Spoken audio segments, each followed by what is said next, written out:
Tapi persoalannya, waktu kita terbatas. Begitu mengerjakan, ada yang wafat. Begitu belum mengerjakan, ada juga yang meninggal. Sekarang kira-kira yang pahalanya banyak saat dikerjakan, yang kalau itu didapatkan, dosa-dosa banyak dihapuskan. Jadi kalau yang tadi biasa ngapus satu, ini langsung begitu dikerjakan, wah 1000 pahala datang, 1000 dosa gugur. Apa saja amalan itu?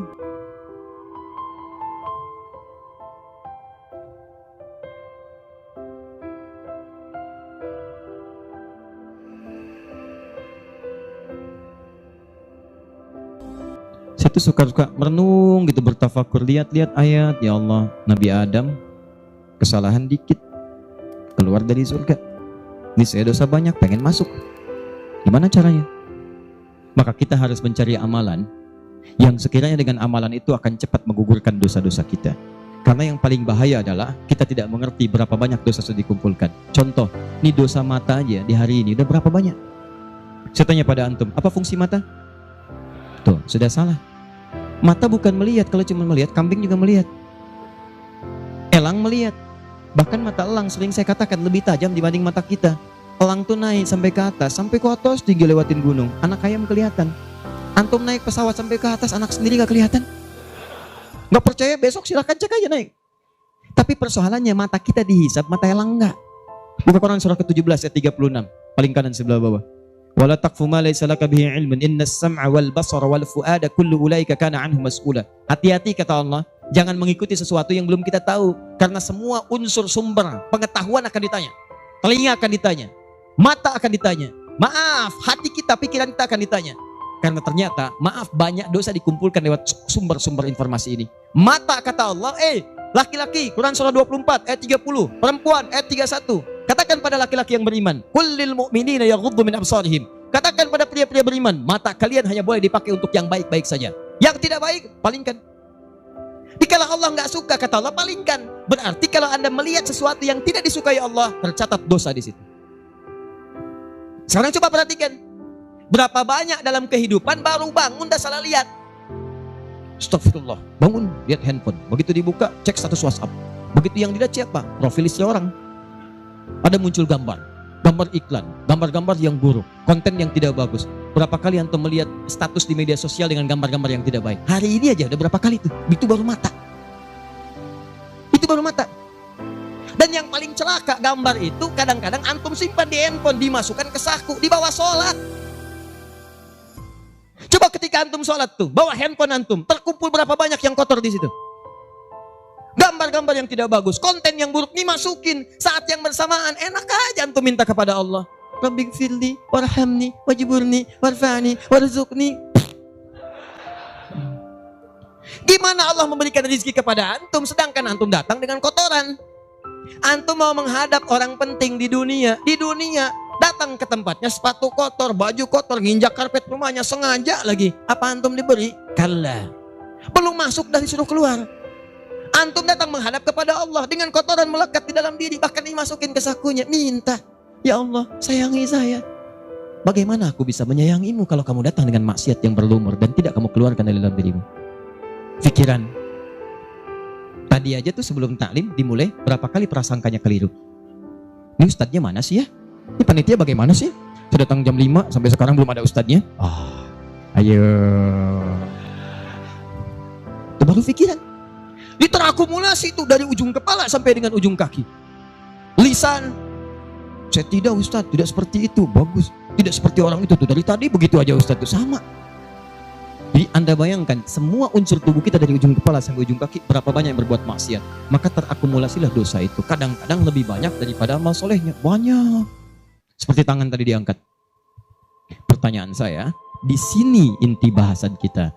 Bagaimana kita menggugurkan dosa-dosa ini, sementara kita paham waktu kita terbatas, ini akan kita tinggalkan nih. Saya mohon ya, tolong jangan banyak mainnya, tolong jangan banyak main. Demi Allah saya katakan, ada banyak yang tampak. Ada yang digulung ombak, sebabnya macam-macam, gak ada ombak pun meninggal juga. Ada yang kena gempa, dipertontonkan di hadapan kita untuk memberikan tanda, hari ini mereka, besok kamu. Hari ini kita antarkan orang lain ke alam kubur, besok Anda akan diantarkan untuk masuk ke penginapan berikutnya. Maka mohon maaf, jangan banyak bercanda di sini. Ada alam setelahnya. Nah persoalannya yang di sini nggak dibawa, ini yang kita bawa nih, cuman 2. Kalau nggak bawa pahala, bawa dosa. Maka sebelum kita pindah ke sini, gugurkan dulu. Karena kalau sudah pindah ke sini, tidak ada kesempatan yang kedua untuk menggugurkan ini yang telah banyak terkumpul saat di dunia. Nah, karena waktu kita terbatas, kita tidak tahu kapan akan pulang. Mungkin yang merasa sekarang hidup untuk berkepanjangan, tiba-tiba pulang dari sini, mungkin pulang menghadap Allah Subhanahu wa Ta'ala. Pertanyaannya, Ustadz, apakah ada amalan yang sifatnya cepat, singkat, tapi pahalanya begitu banyak melimpah untuk bisa menutup dosa-dosa yang berlumur yang pernah kami kerjakan? Itulah yang akan kita bahas pada malam hari ini. Jadi, ini inti bahasa yang akan kita keluarkan, amalan cerdas dengan pahala melimpah untuk menutup dosa-dosa yang kita kerjakan dalam waktu yang cukup singkat. Paham sampai sini? Nah, ini mukadimah kedua, baru kita masuk pada isinya. Saya coba hapus dulu ya. Biar saya aja, biar pas yang hapusnya ya. Nah, ini caranya Mas. Ada apa-apa, ini biasa. Kedatangan pertama, datang sendiri, nangis sendiri, nulis sendiri, ngapus sendiri ya. Kadang dibantuin, salah hapus, kita tulis lagi. Luar biasa. Masya Allah. Baik. Amalan itu banyak. Salat, sedekah, infak, dan amal lainnya. Tapi persoalannya, waktu kita terbatas. Begitu mengerjakan, ada yang wafat. Begitu belum mengerjakan, ada juga yang meninggal.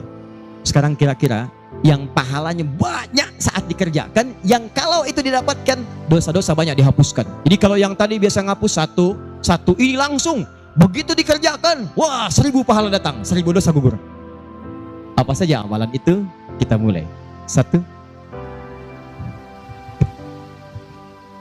Semua amal kebaikan yang kita kerjakan, yang jadi amal saleh, bernilai hasanah, itu dalam fikih disebut dengan sedekah namanya.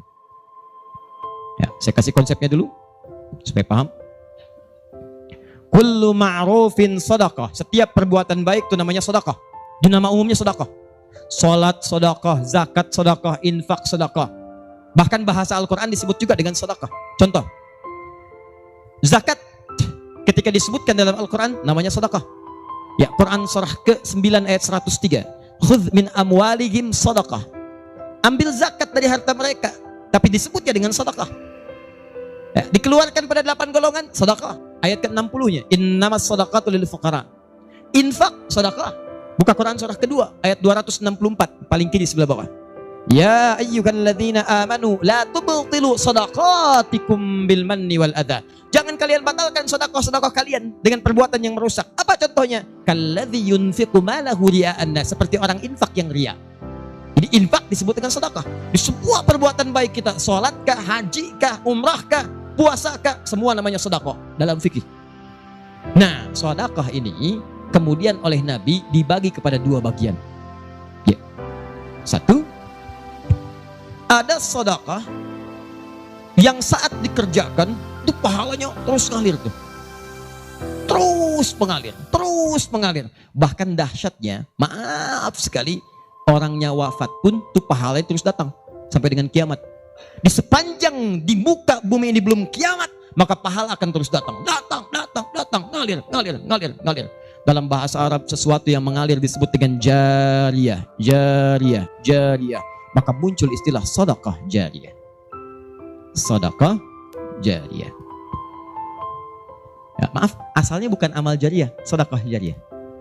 Ya, sedekah jariyah, bukan istilahnya amal jariyah. Sekarang kalau mau nyebut amal jariyah pun dibenarkan. Cuma kalau di Arab, amal jariyah itu begini nih. Ya, kalau di Arab sekarang, antum jalan, tiba-tiba sedang ada perbaikan, ada lubang. Maka sedang diperbaiki, ini ada tulisan kasih papan, afwan amal jariyah, amal jariyah. Maaf, ada pekerjaan jalan mengganggu Anda lewat. Di Arab itu amal jariyah itu pekerjaan sedang berlangsung mengganggu orang lewat. Sekarang begitu. Ya. Makanya kalau ada orang naik ke bis bawa kotak gitu kan, mau minta maaf Pak, amal jariyah, betul, ganggu orang lewat. Ya. Benar secara bahasa, tapi secara makna ini yang paling tepat. Yang kedua, ada yang sifatnya sedekah thabitah. yang pahalanya berhenti di situ, tetap selesai seketika. Thabitah. Jadi begitu Anda kerjakan dapat pahala sampai situ aja. Begitu selesai pekerjaan, selesai pahalanya. Thabitah, tetap selesai di situ. Maka kalau kita ingin cerdas, kata para ulama, semua dosa-dosa kita ingin dihapuskan, ditutup, dihapus, hapus. Maka Anda mesti keluarkan apa saja jenis-jenis sedekah jariyah itu.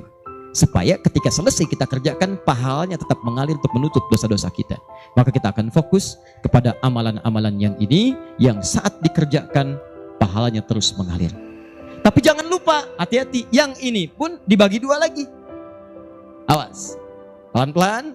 Jadi kita sepakati kita ambil yang ini satu untuk malam ini. Yang kedua yang ini pun dibagi dua lagi. Ada amalan sedekah tsabita saat dikerjakan pahalanya datang saat itu. Tapi yang paling menarik, ada nilainya kecil, ada nilainya besar, banyak. Jadi kalau dikerjakan ada yang nilainya cuma 10 aja. Tapi ketika Anda kerjakan yang kedua ini, ada yang 700, ada yang 70.000, ada yang 700.000 sekali dikerjakan. Sekarang kita akan keluarkan amalan apa saja yang saat dikerjakan itu pahalanya melewati batas yang standar ini. Jadi saat dikerjakan bukan 10 poinnya, tapi lebih daripada 10. Amalan apa saja itu pada sedekah tsabita, dan amalan apa saja yang jariyah yang kita bisa keluarkan dan menggugurkan dosa-dosa kita. Sepakat sampai sini? Baik. 1. Kita langsung ke poinnya. Untuk yang sedekah tsabita, amalan standar yang tetap, yang biasa-biasa, contoh, misal sholat, begitu dikerjakan sekali dapat 10. Selesai sholatnya, selesai pahalanya. Jelas? Tapi beda ketika antum mengerjakan sholat berjamaah. Ya. Dia tsabita, tapi pahalanya berlipat. Tsabita, tapi pahalanya berlipat. Baik, saya mau tanya pada antum, sholat sendirian 10, sholat berjamaah berapa? 27. Maka kalau Anda ada ajakan berjamaah, sekalipun misalnya di tempat itu tidak ditemukan masjid, sedang di kantor, ada teman misalnya, alih-alih Anda sholat sendirian dan tidak bisa menemukan masjid, kenapa nggak ajak teman Anda untuk berjamaah, walaupun cuma 2 orang? Beda pahalanya teman-teman sekalian sampai 17, yang satu 10, yang satu 27. Karena sholat berjamaah itu hadisnya dibagi 2. Ada hadis yang mengajak ke masjid, ada hadis yang masjidnya nggak ada, cuman bisa berjamaah. Sholatul jamaati afdalu min sholatil fardi bisa bin wa isyrina darajah. Sholat berjamaah lebih utama daripada sendirian. 27 jamaah di sana sifatnya umum. Kalau ada di masjid usahakan ke masjid. Kalau nggak bisa ke masjid karena alasan syar'i, maka yang penting jamaah. Saya suka bingung nih, ini kan di rumah kamar banyak, tempat luas. Kenapa kok bisa di rumah ada 5 orang? Ini ada istri, ada suami, anaknya 2, asisten rumah tangga 1. Kok bisa ini sholat di kamar yang ini sholat di kamar yang ini sholat di ruangan yang ini? Kenapa di rumah itu nggak kumpul satu tempat berjamaah? Pahalanya 27. Satu kedua 500 tahun, 2 ketiga 500 tahun. Jadi kalau antum sedang lupa-lupa tuh, ingat-ingat dosa. Daripada milih sendirian cuma 10, berapa dosanya pada saat itu? Boleh jadi pahala sholat antum 10, tapi dosanya pada hari itu 20. Tuh. Bagaimana cara nutupnya? Maka biasakan naikkan. Jamaah. 1, sholat berjamaah. Karena itu panggilan-panggilan sholat dalam Al-Quran seringkali menggunakan bentuk jamaah. Silahkan cek. Panggilan sholat pertama Al-Baqarah ayat ketiga. Alladzina yu'minuna bil ghaib wa yuqimun, tunaikan dengan orang banyak. Bentuk jama'. Mereka tunaikan dengan orang banyak. Kerjakan dengan banyak orang. Makanya kalau bisa berjamaah, kenapa mesti sendirian? Jelas sampai sini? Kalau antum ke masjid itu lebih banyak lagi. Tadi sudah saya jelaskan, datangnya dapat 25, masuk masjidnya, i'tikafnya, macam-macamnya. Makanya kalau sudah ada panggilan jamaah untuk ke masjid dan antum bisa mengerjakannya, demi Allah saya katakan, jangan tinggalkan. Jangan tinggalkan. 1. 2. Saya sebutkan yang banyak saja supaya agak cepat. 2. Membaca dan menghafalkan Al-Quran. Membaca dan menghafalkan Al-Quran. Amalan kelihatannya sederhana, Tapi pahalanya begitu berlimpah. Masya Allah. Tahan sebentar. Tadi kalau sholat sendirian, berapa pahalanya? 10 sholat. Baca Quran, bukan sekali baca, satu hurufnya 10. Satu huruf. Dalilnya At-Tirmidzi nomor hadis 2910. Perhatikan kalimatnya. Man qara'a harfan min kitabillahi falahu asyru hasanat. Siapa yang bisa membaca satu huruf saja dari kitabullah, dia mendapatkan padanannya 10 kebaikan. Nanti saya tuliskan rumusnya nih. Lihat baik-baik, ini enggak sembarangan ya, ini enggak sembarangan. Siapa yang baca satu huruf saja dari Al-Quran, dia akan mendapatkan 10 kebaikan setiap hurufnya. Walam aqul alif lam mim harfun. Saya tidak katakan tulisan alif lam mim itu satu huruf, bukan. Alif lam mim dibaca satu huruf, bukan. Walakin alifun harfun, lamun harfun, mimun harfun. Tapi setiap alifnya 10, lam 10, mim 10. Walikuli harfin asyru hasanat. Dan setiap antum bacakan satu hurufnya 10 kebaikan, 10 pahala. Jadi kalau saya bacakan alif lam mim, dapat berapa? Belum tentu.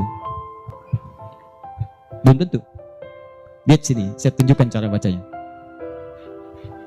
Sebagian kita mengira itu kecil, tapi menurut Allah itu luar biasa. Perhatikan baik-baik. Lihat sini. Tahan. 1, 2, 3. Baca. Alif lam mim. Baca lagi, Pak. Bagus. Ada lagi yang bisa dengan tajwidnya yang lebih bagus? Siapa lagi? Boleh, silakan angkat tangan.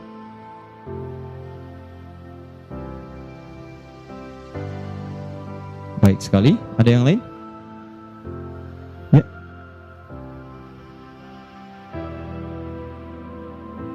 Bagus. Dikit lagi. Ada yang lain? Satu lagi. Masya Allah.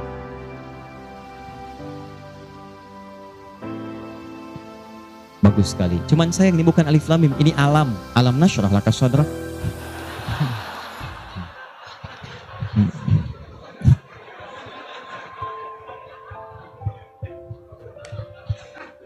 Saya mau katakan, kalau Quran ini seperti tuduhan orientalis dan orang-orang menuduh Quran buatan Nabi Muhammad, padahal dulu tidak ada harakatnya, maka semua kalimat ini yang tertulis begitu akan dibaca sama. Tapi Masya Allah, yang satu alif lam mim, yang satu dibaca alam. Alam nasyrah laka sadrak.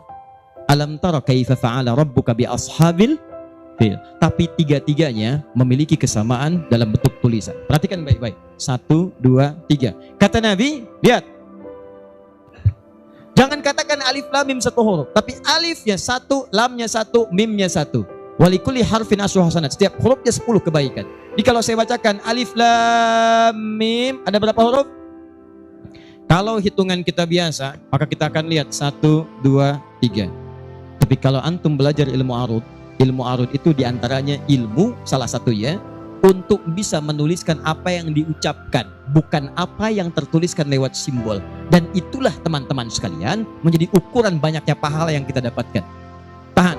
Di ilmu bahasa Arab ada 4 cabang ilmu. 1 nahwu, 2 sharaf, 3 balaghah, 4 arud. Ini yang utama. Arud dibagi ke 16 cabang lagi, namanya bahar. Ada bahar tawil, ada rajaz, ada madid, ya, dan seterusnya. Tawilun lahu dunal bukhuri fadailu, fa'ilun mafa'ilun, fa'ilun mafa'ilu. Rajas, mustafilun, mustafilun, mustafilun, mustafilun, mustafilun, mustafilun. Alfiyah itu Ibnu Malik, rumusnya rajas. Kalamuna lafdhun mufidun kastaqim, wasmun mafi'lun thumma harfunil kalim, wahiduhu kalimatun wal qawlu am, wa kalimatun biha kalamun qad yu'am, bil jardi wat tanwini wan nida wa al, mustadin lil ismi tamyizun hasal, bita fa'alti atat wa ya if'alli, wa nunik balanna fi'lun yanjalli. Itu rumusnya rajas. Tapi jangan antum heran, banyak orang mendalami kaidah ini untuk membuat puisi Arab. Lupa kalau ilmu ini bisa digunakan untuk membaca hadis-hadis Nabi. Dalam ilmu arud, jangan antum menghitung apa yang tertulis, tapi hitung bagaimana itu dibaca lewat bunyi yang terdengar. Perhatikan baik-baik. Ini tadi huruf apa? Alif. Maka cara menulisnya begini. Alif. Kata Nabi, alif. Nih. Berapa huruf? Setiap hurufnya 10. Jadi dari sini saja ada 1, 2, 3. Dapat berapa? Belum tentu, karena ini hamzah. Oh. Ha, mim, zal, ta. 1, 2, 3, 4. Jadi dari sini aja ada berapa? Belum tentu, kan ini ha tuh. Ha, un 3. Anda yang suka menghitung, maka akan mendapatkan pahala sesuai hitungan.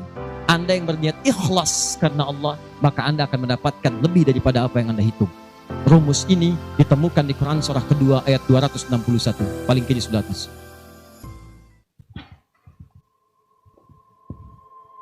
Tahan. Pelan-pelan. Ini rumus adanya di ayat infak. Tapi cara menerapkannya di semua kategori cara kita beramal. Orang kalau berinfak tahunya dapat 700. Mathalul ladzina yunfiquna amwalahum fi sabilillah kamathali habba. Orang yang infak di jalan Allah seperti menanam satu benih. Ambatat sab'a sanabil, satu tumbuh jadi 7 tangkai. 1 kali 7, 7. Fi kulli sumbulatin mi'atu habba. Setiap tangkainya ada 700, ada 100 benih. Ada 100 buah lagi. 7 kali 100, 700. Ayatnya suka dipotong sampai sini. Kalau Anda infak sekian, kalikan 700. Lupa, ayatnya belum selesai. Wallahu yudha'ifu liman yasha. Dan Allah akan melipat gandakan amalan tanpa batas bagi siapa yang tidak pernah berhitung. Jadi kalau Anda baca Qurannya hitung-hitungan, ini dosa hari ini berapa nih dikerjakannya? Oh 9, Masya Allah 9. Cukup 1 huruf aja. Nun. Tutup. 10. Besok dosa berapa? 15. Cukup 2 huruf. Toha. Selesai. Kalau Anda ngitungnya begitu, maka diberikan sesuai hitungan. Tapi kalau Anda tidak pernah berhitung, Allahu Akbar, Anda tidak tahu alif lam mim itu mungkin nilainya 30, mungkin 300, atau bahkan 3 juta atau lebih daripada itu. Makanya kami sarankan, kalau Anda bisa mendekat kepada Al-Quran, maka tolong agendakan setiap hari. Semua sahabat itu punya agenda, Pak. Antum kenal gak Utsman bin Affan? Oh, situ tidak, sana ngangguk. Coba di Semarang kenal Utsman bin Affan. Luar biasa. Tapi gak apa-apa, masih bagus. Kemarin saya baru dari Sukabumi, Hubud Dunia. Ada yang kenal Fir'aun. Ini masih untung Utsman. Tuh lihat ya. Utsman itu bukan cuman cerdas dalam urusan bisnis dunia, tapi tijarah akhirat itu luar biasa. Utsman paham, saya di dunia boleh kaya, tapi di akhirat bagaimana status saya? Maka beliau siangnya mengumpulkan harta dunia untuk ibadah, malamnya mengumpulkan pundi-pundi akhirat. Demi Allah saya katakan, Utsman itu diantara sahabat yang disebutkan oleh Imam An-Nawawi bersama Abdurrahman bin Auf, bersama Tamim Ad-Dari, yang diikuti kemudian oleh Imam Asy-Syafi'i generasi setelahnya, jauh setelahnya, itu punya amalan kalau malam terbiasa menghatamkan Al-Quran dalam tahajudnya. Khatam Quran. Kaya, sahabat Nabi, menikahi 2 putri Nabi, 1 meninggal dan menikah lagi, disebut Dzun Nurain.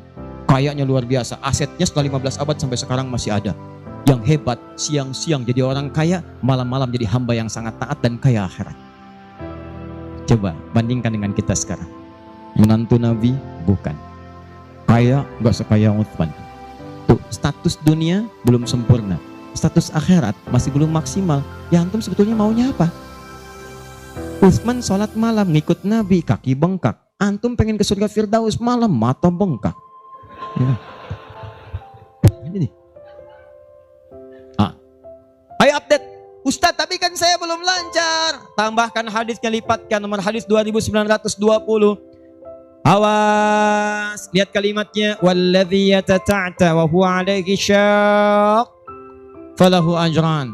Siapa yang memulai menghafal, membaca, siapa yang mulai membaca Al-Quran tidak lancar, terbata-bata bacanya, mengejaknya. Orang baca alif lam mim, dia alif lam mim, falahu ajran, maka dia mendapatkan 2 kali lipat dari orang yang lancar. Orang lancar misal 30, dia 60. Terima kasih ya Allah, kalau begitu besok saya nggak lancar aja bacanya. Oh, bisa. Itu tidak lancar yang direncanakan. Yang lancar diikuti oleh malaikat ma'asyafaratil kirabil barara. Yang belum lancar diapresiasi karena perjuangan kesungguhannya, bacaannya dapat nilai, perjuangannya mendapatkan nilai di sisi Allah Subhanahu wa ta'ala. Karena itu saya sarankan, maaf, mulai sekarang antum bikin kurikulum. Nih, 1 tadi, bikin tabel begini. Nih, saya katakan pada teman-teman juga yang di Bekasi, yang di Jakarta, ya, saya kasih 2 amalan dulu nih. Mulai sekarang antum bikin begini. Tahan ya teman-teman sekalian, nanti saya sampaikan bagaimana seorang Mu'adz, orang Mesir, baru kecil belum balik sudah menyiapkan amalan ini. Punya program. Nih, harinya nomor 1, 2, 3 dan seterusnya. Ini misalnya harinya apa besok. Amalannya apa? Mulai dengan sholat di sini, jamaah. Ini tadi bacaan Al-Quran. Kalau bisa saya sarankan setiap hari mulai menghafal walaupun cuma 1 ayat. Usahakan menghafal. Demi Allah saya katakan, pahala menghafal Quran lebih banyak daripada baca. Paling minimal 4 kali lipat. Karena itu ayat menghafal disebutkan 4 kali dibandingkan ayat baca. Silahkan cek Quran surah ke-54. Ayat 17, ayat 22, ayat 32, ayat 40. Saya ulangi, ayat 17, ayat 22, ayat 32, ayat 40. Ada? 17, 22, baik. Kemudian 32 dan 40. Kenapa ketawa? Benar kan? 4 ayat 17, ayat 22, kemudian ayat 32 dan 40. 17, 22, 32, 40. Berapa kali disebutkan? Walaqad yassarnal Qur'ana lidzikri. Sungguh telah kami mudahkan Al-Quran untuk dihafalkan, diingat. 4 kali disebutkan. Ya, maka ada yang menyebutkan menghafal Quran itu keutamaannya 4 kali dibandingkan dengan sekadar membaca. Baca. Orang baca itu biasanya cuma sekali. Dzalikal kitabu la raiba fihi hudal lil muttaqin. Sekali. Tapi orang menghafal jangan harap sekali. Dia akan terus mengulang. Dzalikal kitabu la raiba fihi la raiba fihi. Dzalikal kitabu la raiba fihi dzalikal kitabu la raiba fihi hudan lil muttaqin dzalikal kitabu la raiba fihi hudan lil muttaqin dzalikal kitabu la raiba fihi hudan lil muttaqin. Pertanyaan saya, berapa banyak pahala yang didapatkan? Berapa huruf dia bacakan? Makanya kalau antum ingin melipat gandakan pahala dengan banyak, dalam satu hari antum punya agenda. Boleh antum baca, misal target sehari saya baca misal 1 halaman dan hafalkan 1 ayat. Kalau antum sudah punya kebiasaan begitu, demi Allah saya katakan, Allah akan merubah keadaan hidup anda jadi lebih nyaman. Tidak cukup dengan amin. Baca, hafal. Wah, Masya Allah. Syukur-syukur begitu sedang sholat berjamaah, minta sujud, terus meninggal, itu kan, wah kepalingan. Mau begitu? Di subuh ya. Ataupun kalau tiba ajalnya. Ya, bacaan Quran lebih lebat lagi. Ya, jadi kalau antum bisa seperti itu, nanti bonusnya banyak. Di alam kubur, jasadnya akan utuh. Dan di akhirat diberikan mahkota. Dan yang ketiga, diberikan peluang untuk memberikan syafaat dengan izin Allah dengan Qurannya kepada anggota keluarganya. Ahli Quran itu, kalau dia hafal kemudian Qurannya, benar menghafal Qurannya, maka saat di akhirat akan langsung dimuliakan oleh Allah. Dipakaikan jubah kehormatan dan membimbing, menggandeng bapak ibunya yang saleh, yang beriman, beserta pasangannya dan keturunannya untuk dibawa masuk ke surga. Itu ada di Quran surah ke-35 ayat ke-33, ditafsirkan dengan Quran surah ke-13 ayat 23 sampai 24 dengan awal kalimat yang sama. Jannatu 'adnin yadkhulunaha.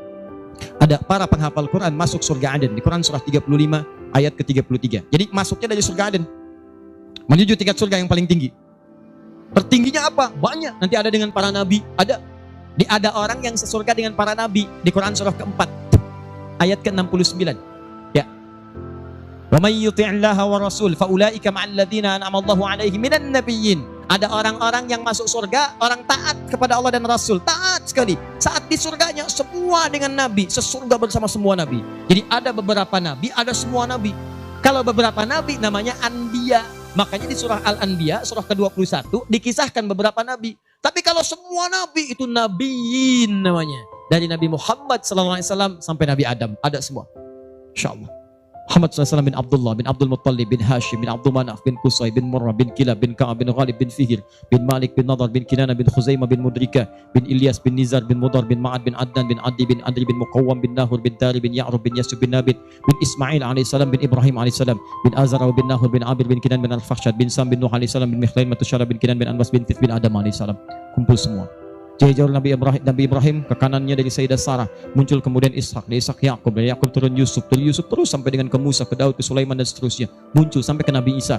Nabi Isa bapaknya Imran menikah dengan Hannah, samping kirinya kemudian ada Zakaria. Terus itu semua nabi antum bisa lihat. Masya Allah. Akhi, antum di mana? Surga A dengan siapa? Depan saya, Masya Allah, ganteng-ganteng Nabi Yusuf. Dulu teman kita lihat sinetron ganteng-ganteng serigala. Ini Nabi. Kita lihat Nabi Yusuf. Belakang saya Nabi Ibrahim. Depan kiri saya Nabi yang punya tongkat jadi ular, Nabi Musa alaihissalam. Kanan saya Nabi yang sangat saya rindukan, Nabi Muhammad SAW. Penghafal Quran dia akan masuk, diberikan mahkota. Tafsirnya di At-Tirmidzi nomor hadis 2915. Begitu dia kemudian akan naik, maka Qur'annya berkata, Allahumma halli, ya Allah, tolong hiasi dulu tubuhnya. Bedakan dengan bukan ahli Quran. Bedakan. Yuhallawna fiha min asawir. Demikian ayat Qur'annya. Maka kemudian dia dihiasi dulu. Ada gelang-gelang emas, ada macam-macam, semua tubuhnya indah. Maka Allah firmankan, apa kata Allah? Begitu dikatakan Allahumma halli, maka kata Allah, pakaikan mahkota kehormatan. Begitu dipakaikan, ya Allah, berikan pula pada fasilitatornya, kedua orang tuanya, sepanjang mereka beriman, maka dipakaikan di atasnya mahkota yang lebih terang daripada sinar masuk mentari yang ke rumah. Ya Allahumma, ya Allah, Allahumma halli, ya Allah, tambahkan kepada penghafal, bedakan dengan fasilitator. Fayulbasu ilaihi libasul karamah, maka dipakaikan jubah kehormatan. Begitu dipakai jubah itu, kemudian difirmankan, waqra waqar fa inna akhira qiraatika akhiru manzilatika. Sekarang kamu masuk ke dalam surga dengan bacaan Quran yang biasa kamu bacakan saat di dunia. Akhir tempat tinggalmu, disitulah ditunjukkan pada akhir bacaan Quranmu. Begitu dia baca Quran, setiap dia baca masuk surga, naik ke tingkat yang paling tinggi. Dan dahsyatnya saat dia akan masuk surga itu, dia akan menggandeng bapak ibunya, istrinya, keturunannya. Buka Quran surah ke-13 ayat 23 sampai 24. Kalimatnya sama awalnya, jannatu adnin yadkhulunaha. Ada orang-orang masuk surga Aden, ketika akan masuk, wa man salaha min abaihim, dia gandeng bapak ibunya yang saleh. Wa azwajihim, pasangan-pasangannya, wa dzurriyyatihim, dan keturunan-keturunannya. Allahu akbar. Di dunia ahli Quran itu, kemuliaan Qurannya akan merembet pada sekitarannya. Silahkan cek kalau nggak percaya. Anda punya anak hafal Quran 5 tahun, bapak ibunya akan ikutan mulia. Musa yang hafal Quran, bapak ibunya dihajikan. Ahmad Kabil yang hafal Quran, ibunya, perawatnya, gurunya, teman-temannya ikut haji semuanya. Nggak percaya silahkan. Demi Allah saya katakan, Quran turun di 1 bulan, bulannya jadi mulia Ramadan. Quran turun di 1 malam, malamnya jadi mulia Lailatul Qadar. Quran turun di 1 hari, harinya jadi mulia hari Jumat. Quran turun di bawah malaikat Jibril, Jibrilnya jadi mulia, penghulu para malaikat. Quran diturunkan pada Nabi Muhammad, naik status jadi Sayyidul Anbiya wal Mursalin. Quran turun di Mekah, Mekahnya bercahaya. Quran dibawa ke Madinah, Madinah Munawwarah. Demi Allah, Quran tidak pernah singgah dimanapun kecuali orang itu dan tempat sekiranya akan jadi mulia. Kalau di Semarang ini, antum bikin halaqah Quran, di Semarang ada berapa hafid di setiap tempat, demi Allah saya katakan akan terjadi perubahan di tempat itu. Semua akan mulia.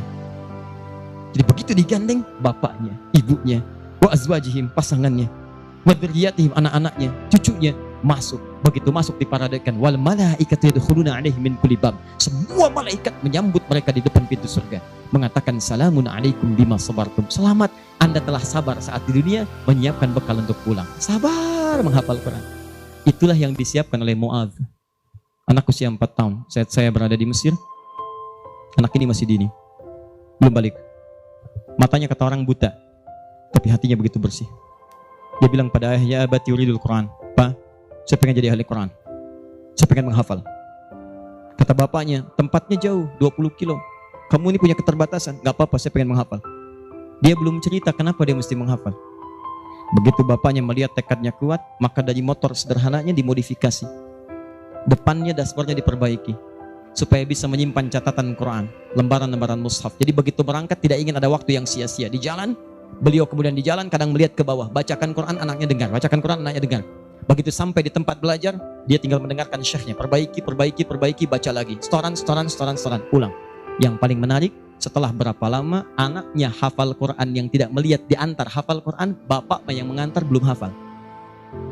Tapi yang dahsyat, ingat baik-baik, berlaku hadis Nabi di sini. Siapa yang memfasilitasi pada kebaikan, maka dia mendapat pahala yang sama dengan yang mengerjakan tanpa dikurangi sedikit pun.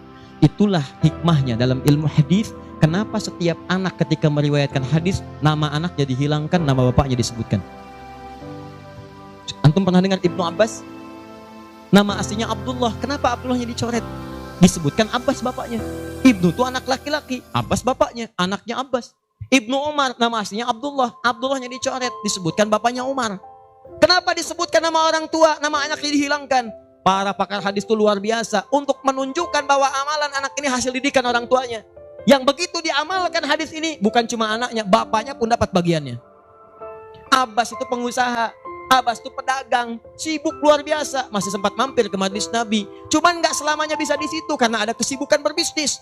Maka beliau menginvestasikan anak bungsunya namanya Abdullah kecil untuk belajar di majelis Nabi. Boleh saya nggak ikutan, tapi anak saya mesti ikut untuk menyampaikan ke keluarga. Maka disimpan di situ. Anaknya masih muda, kecil, dengar, kadang merangkak, kadang main dan seterusnya. Tapi tahukah Anda, begitu Nabi wafat, anak itu usia 13 tahun. Nabi wafat sudah hafal 2000 hadis. Yang mesti Anda tahu, setiap beliau meriwayatkan hadis, dibuang kalimat Abdullahnya, disebutkan Abbasnya. Karena peran ayahnya yang mendidik dengan baik, maka setiap hadis ini disebutkan Abbasnya dapat, Abdullah kecil dapat. Semuanya dapat. Demikian dengan Quran. Bapaknya mengantar belum hafal, anaknya hafal. Begitu sudah hafal, di sini saya mau sebutkan. Perhatikan baik-baik. Datang reporter Kuwait. Dengar kisahnya. Begitu ditanya, kenapa Anda mau menghafal Quran? Perhatikan jawabannya. Nih yang mau saya katakan. Saya menghafal Quran untuk mencari bekal bagi saya pulang. Saat saya menghadap kepada Allah sendirian, tangan saya bergetar, kaki saya bergetar. Saya tidak akan ditemani lagi oleh ayah yang mengantarkan saya dalam hafalan. Ibu saya tidak akan menemani, saudara saya tidak akan menemani. Saya akan sendirian bersama Allah. Ini anak masih kecil, mata nggak bisa lihat, belum balik, sudah punya pikiran demikian. Kalimatnya apa selanjutnya? Kata beliau, saya akan katakan di hadapan Allah dengan perasaan gemetar, ya Rabb, jika memang bekal saya belum cukup untuk mendapatkan ridhamu sampai saat ini, maksudnya surga, maka mohon ya Allah, kurangi siksaan saya di neraka dengan Quran yang telah saya hafalkan ini. Ya Rabb, jika bekal saya belum cukup sampai saat ini untuk mendapatkan ridhamu, saya telah berhafal Quran ya Allah, saya telah berusaha menghafal Quran untuk saya bawa sampai dengan saat ini. Kalaupun itu belum cukup mendapatkan ridhamu untuk masuk surga, tolong ya Allah, walaupun saya ke neraka, kurangi siksaan saya di neraka dengan Quran yang telah saya hafalkan. Anak buta, mata belum bisa melihat, keadaan demikian, belum balik, dia sudah mencari bekal untuk pulang. Duhai Anda yang katanya pengen ke surga, surganya Firdaus, pengen bersama Nabi, demi Allah saya katakan, dari 24 jam Allah berikan pada Anda, berapa yang sudah Anda siapkan mencari bekal akhirat? Ayo kumpulin dunia, ayo silakan, gak ada yang larang. Cuma satu saat Anda akan lihat siapa yang tertawa, siapa yang tertunduk lesu membawa catatan amalnya. Itu saya sarankan bagi Anda, ayo besok bikin. Nih, sholat mau di mana? Baca Quran mau berapa ayat? Hafalan mau berapa ayat? Mesti beda. Antum lahir belum hafal Quran wajar, masa pulang pun gak ada yang dibawa? Ayo bawalah walaupun cuma satu ayat. Ya, saya satu surat Ustaz, An-Nas, tambah. Ya, jelas? Kalau sudah jelas, amalan ketiga, saya cepat. Tenang ya, katanya pengen sampai subuh. 3, saya cepat. Setelah ini saya ke ujungnya. Kita sebentar lagi berakhir. Ketiga, infak. Infak. Masih ingat teman-teman? Kalau yang standar tadi, berapa pahalanya? 10. Infak paling minimal 700. Infak paling minimal 700. Allahu Akbar. Dalilnya Quran surah kedua ayat 261, paling kiri sebelah atas. Tadi saya bacakan. Mathalul ladzina yunfiquna amwalahum fi sabilillah kamathali habbatin ambatat sab'a sanabil fi kulli sumbulatin mi'atu habba. Wallahu yudha'ifu liman yasha' wallahu wasi'un 'alim. Perumpamaan orang infak di jalan Allah. Infak itu, ini yang perlu saya luruskan, tidak harus menggunakan uang. Infak itu pemberian bersifat materi. Makanan itu infak, pakaian itu infak, buah-buahan itu infak. Silahkan berbagi, walaupun gak ada uang, bisa kita gunakan dengan yang lain. Cek, kalau antum main ke Eropa, ada rezeki main misalnya, main ke Auckland, ke New Zealand. Ya, di situ ada donation, itu bukan cuma dengan uang, food. Kadang mereka kasih dengan makanan. Ada yang nyimpen ciki, kotaknya di situ. Di kotak infak itu, kotak dalamnya ada ciki, ada beras, dan macam-macam. Sampingnya ada yang uang. Cuman mesti dilihat dulu bagaimana bentuk kotaknya. Ya, kalau kotaknya belahan kecil, itu pasti uang, bukan beras. Oh, ini beras nih, dibuka dulu karungnya, diginikan. Tidak, bukan. Silakan bebas. Ya, dan itu nilainya tinggi. Kadang-kadang antum lupa di majelis ilmu ada snacknya, walaupun cuma kurma dapat 2, bagi 1 dengan teman. Air misalnya tidak harus semua oleh antum. Bagi, begitu antum bagi langsung dituliskan 700 kali lipat paling minimal. Demi Allah saya katakan paling minimal 700 kali lipat. Makanya zaman Nabi Itu ada satu keluarga yang berlomba tuh mendekatkan diri pada infak walaupun dirinya kekurangan. Agak aneh tuh cara berpikirnya. Ya, jadi kalau dibandingkan manusia sekarang nggak dapat tuh, nggak dapat. Saya mau tanya begini, antum di rumah persediaan, antum punya anak 2, antum dengan istri, 1 suami 1 istri 2 anak. Di rumah ada persediaan makanan untuk 2 anak antum saja. Antum aja nggak makan malam itu, cuman ada anak 2. Untuk mereka kalau nggak makan mereka bisa nahan lapar semalaman. Tiba-tiba antum ditawarkan oleh seseorang, ada tamu nih, mau nggak dijamu di rumah? Bisa nggak? Pertanyaan saya, kalau ada orang yang datang seperti itu ke tempat antum, Mas, ini ada tamu, saya nggak bisa jamu, bisa nggak antum jamu? Di rumah antum cuman ada makanan untuk anak-anak, antum pun nggak bisa makan. Pertanyaan saya, dijamu nggak teman itu? Kenapa diam? Hai ahli surga, kenapa diam? Lihat cara berpikirnya. Kalau cara berpikir kita hanya ke makanan saja, maka kita katakan, Ustadz, anak saya aja dapatnya makanan seperti itu, kami pun nggak makan, bagaimana bisa diberikan pada tamu? Tapi cara berpikir Tolhah dan keluarganya agak beda. Begitu Nabi katakan ada tamu, kita datang langsung angkat tangan. Duluan ngangkat, padahal yang lain banyak yang punya banyak makanan. Tapi cara berpikirnya, kapan lagi saya dapat 700 lebih?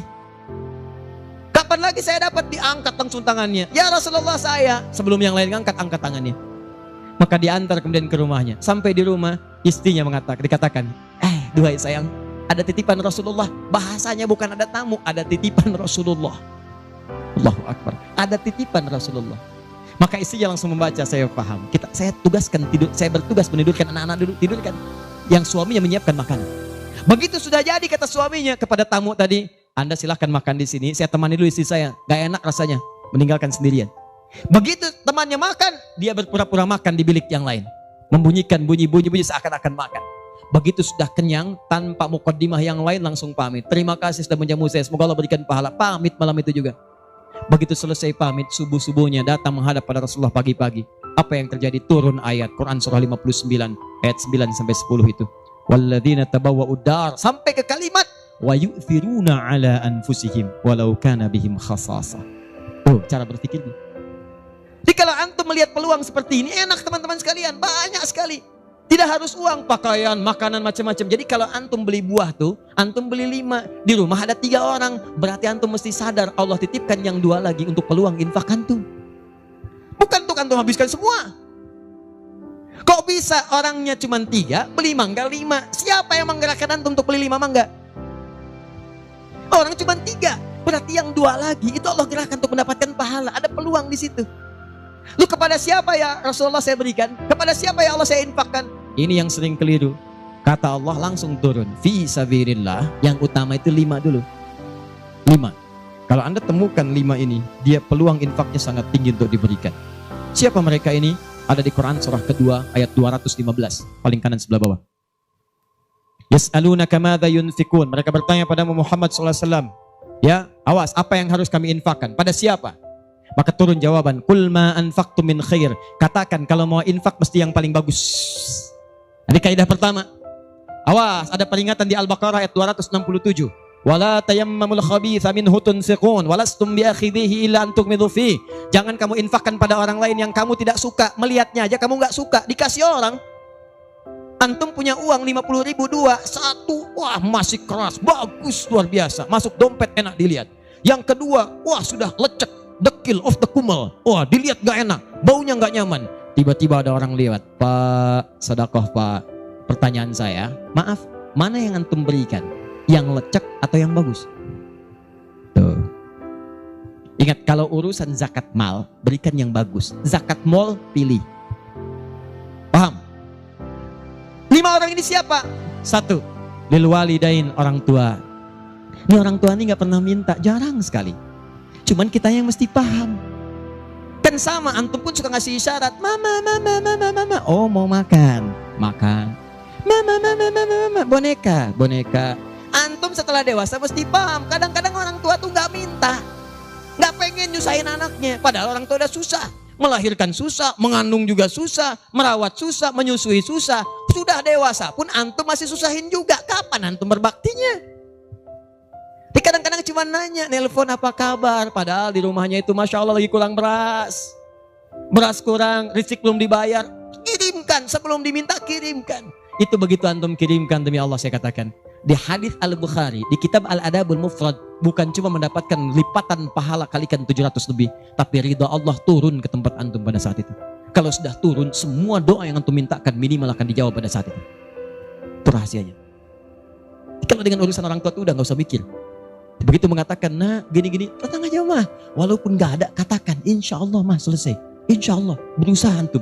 Begitu antum dapatkan seperti orang tua mengusahakan untuk antum dulu, maka pahala dilipat gandakan, ridho turun seketika. Kejar. Wal aqrabin, kerabat terdekat. Kerabat dibagi dua. Ada yang tempatnya jauh tapi hubungannya dekat. Punya saudara sekandung, tinggalnya di Palembang, antum di Semarang. Ayo kirimkan. Anak bibi nggak bisa nih pendidikannya, bantu. Antum ada, bantu. Nilainya tinggi, jangan dikira ringan. Nih bagian kedua nanti kalau saya terangkan banyak nih. Tenang aja, kita masih sampai subuh. Nah, bagian kedua saya ikutin deh. Antum jual saya beli. Ya, cuman saya beli sampai 9:30. Paham? Ayo akrabin. Yang kedua itu, maaf, golongan kedua akrabin bisa tetangga. Orang yang tidak ada hubungan famili secara mahram, cuma tetangga antum. Tapi kalau yang kedua ini, Wallahu Akbar, indahnya Al-Quran. Cek oleh antum, silahkan cek. Walaupun beda agama, itu tetap ada peluang infak. Gak ada ketentuan ini kecuali di Quran. Gak ada aturan ini kecuali di hadis. Buka Quran surah ke-31 ayat 15 paling kiri sebelah atas. Ada anak muslim, orang tua belum Islam, belum dapat hidayah. Kata Allah, urusan untuk ibadah pisahkan. Orang tua jangan paksa, doakan dia, silahkan dakwahi. Tapi urusan dunia, wasahibhuma fid dunya ma'rufa. Wa in jahadaka ala an tusyrika bima laysa laka bihi ilmun fala tuti'huma. Urusan ibadah masing-masing, kalau diajak-ajak enggak usah ditaati, tolak dengan cara yang lembut. Tapi kalau urusan dunia, bagi. Antum muslim, orang tua belum Islam, antum punya kelebihan, uang agak banyak, melimpah, makanan ada, bagi. Kata Allah, jangan lihat kemudian kepercayaannya karena dia belum muslim, bagi. Indah teman-teman sekalian. Dan itu ada pahalanya. Begitu antum berikan, masuk yang halal. Begitu halal masuk, kan haram keluar. Kan cara berpikirnya begitu. Halal masuk, yang haram keluar.